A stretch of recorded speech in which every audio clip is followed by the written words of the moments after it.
What's the purpose of life? Well, the purpose of life is to understand who we are.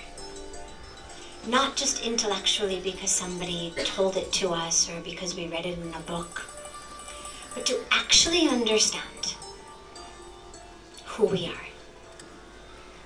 But that doesn't mean, most of us identify ourselves as who I am based on the body.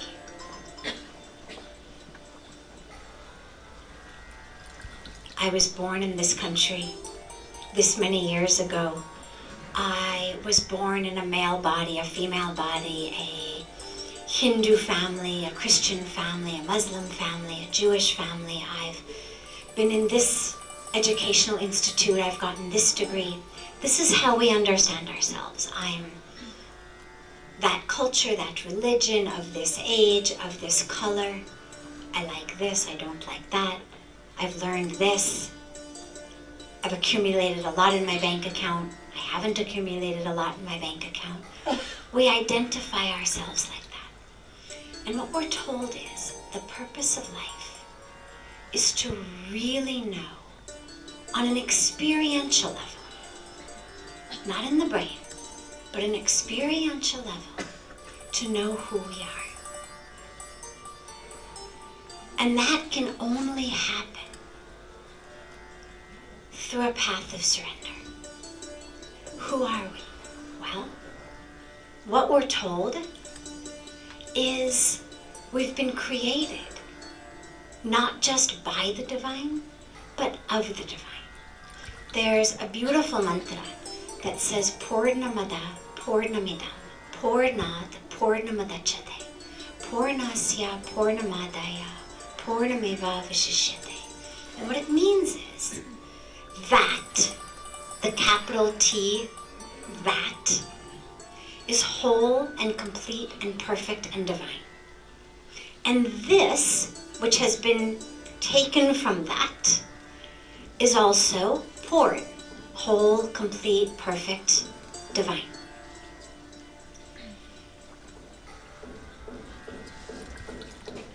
Come, Aya, come.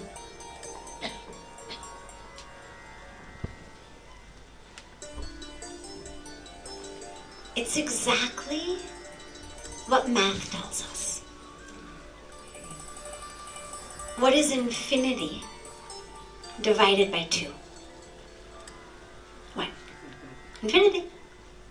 What's infinity divided by 100? Infinity. Infinity divided by 7 billion? Infinity. So if we've been created by that which is infinite, then whether you go at it from the spiritual side, Poorn, or you go at it from the mathematical side, nonetheless, either way, if that which has created us is infinite, which every religion says it is, there's no religion that says, oh, God is finite, God only lives here in this box, God is only this or only that. In every religion, God is infinite, otherwise it wouldn't be God. So if we've been created out of infinity, out of wholeness, out of perfection, then that's who we are. The problem is that we spend so much of our lives building an identity that's not real and focusing on that identity which isn't real, that we're not able to see who we really are. And then we pray and we pray, and we read books and we go to programs and we do mantras to experience the infinity, when actually it's there from the beginning. It's just that we are so focused on who we think we are. We're so focused on the finite. I'm this color, I'm that color, I'm fair, I'm not fair, I'm pretty, I'm ugly, I'm tall, I'm short, I'm rich, I'm poor, I'm successful, I'm a failure. We're so focused on that that we don't see the infinite. You know, Puja Swamiji always talks about how the sun is shining. The sun is there. We don't need to do sun salutations to bring the sun. I mean, they're great for our body, but it's not that the sun comes because we've done the sun salutation, or we've done the sun prayer or the sun puja, then the sun shines. The sun is there. If we're not getting light, it's because our curtains are drawn. But so the answer becomes not about the prayer for the sun, the mantra for the sun, the asana for the sun. The answer becomes opening our curtains. And it's the same thing with the awareness of who we are. When I had been here just a few weeks, I just met Puja Swamiji. One day he holds up to me, let's pretend this is a pen. He holds up a pen and he says to me, "You are not this pen." And I laughed. I mean, obviously I wasn't a pen. And he was very serious though. And he looked at me and he said, "You laugh because you know you're not a pen. But you are no more that body than you are this pen." And he said, "There will come a day where you laugh in the same way when I tell you you are not this body as you just did when I told you you were not that pen." And that experience is what the purpose is to actually know who we are. But the first way to do it is we have to allow ourselves to broaden our vision, to open those curtains. Because if we're so focused on who we think we are, we'll never see it. One of my very favorite studies that was ever done in psychology is a study where they took university students, smart kids, and they gave them a test. And the test was, watch this video for 6 minutes. And the video was a basketball game, the white team versus the red team. And the only task that they were given was, you must count how many baskets the white team makes, how many baskets the red team makes. Okay, simple, smart kids. At the end, they call them in and they say, okay, write down how many baskets the white team made, how many baskets the red team made. Almost all of them got the answer right. But then they asked the question that actually is what the test was about. And they said, did anyone notice anything different? Anything else?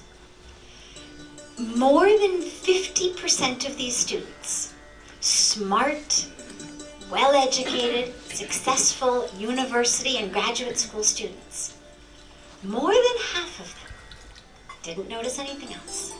As it turns out, in the middle of the basketball game, smack into center camera, center stage, this huge gorilla had come and had actually danced for 30 seconds in the middle of the basketball court, taking up the full camera, and more than 50% of the students missed it entirely. They didn't see it. How is it possible? Because they were so focused on what they thought the task was, counting baskets, that they missed the most obvious thing, the gorilla in the center of the team, the center of the court. And that's what happens in our lives.